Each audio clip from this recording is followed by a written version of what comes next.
what the entire idea behind this changes which the Prime Minister Modi introduced was for a Divya Bharat. That is, today's woman who is working there is not only a mother of a child, but she is going to give birth to the next Bharat which is going to come out.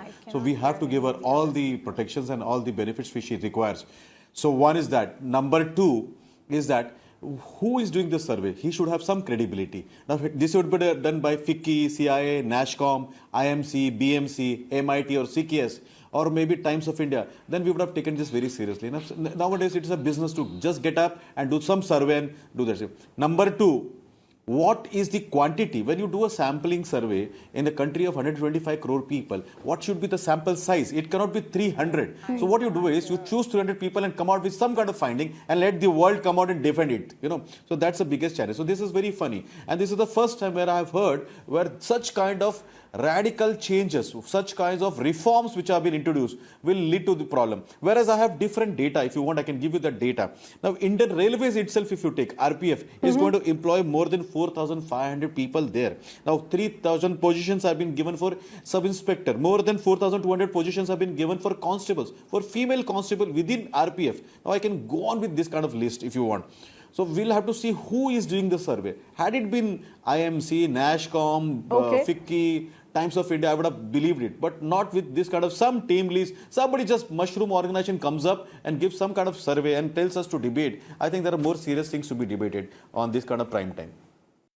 So let me take this opportunity to tell you, apart from this particular regulation which has come up, there are two more benefits which have been given to the employer if they are not aware. Now in the EPF itself, if you see, to encourage more employment, new employees till 3 years need not participate, the employer need not contribute their part of the EPF.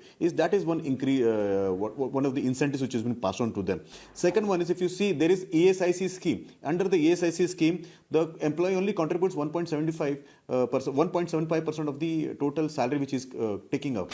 And whereas the limit which was earlier 15,000 now has come to 21,000 rupees. So if you see, many of the female employees who come under 21,000 rupees are already covered under ESIC. And ESIC provides the cost. The cost does not go to employer. In case some employer is not educated on that, he should be told that this is not going to go out of your pocket, but ESIC is going to bear the cost. And I have some encouraging figures where I see there are more employment generated. Like for example, take example of Jammu Kashmir, where a new entrepreneur, female entrepreneur gets very less interest rates.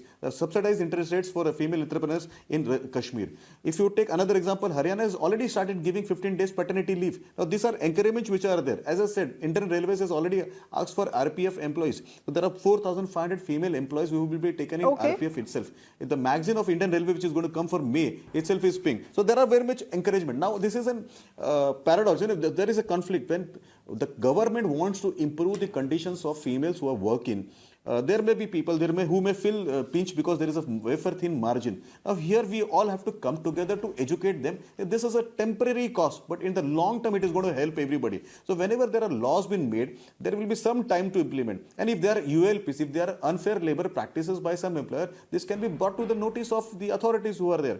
So there are encouragements. Now let me once again repeat. The LinkedIn survey says the job has gone up. The Hindu Business Line Avatar Group and Working Mother Media says the jobs have gone up. That's what NASSCOM says. Exactly. So I don't know how this particular one company whose methodology has not been defined says that the jobs have come down for females. See, why again I would say that the government is doing every bit to encourage female and empower the female and workforces here. There is one small example which I like to tell you is that in Ministry of Shipping there has been crash started and where the fathers are taking the babies. So it is one more step towards empowering women. Now whenever these kind of steps are taken, we have to educate and we have to share this. So that's why I'm sharing this. That in specifically in the Parivan Bhavan itself, one crash has been started where I know bureaucrats, male bureaucrats bringing their babies there.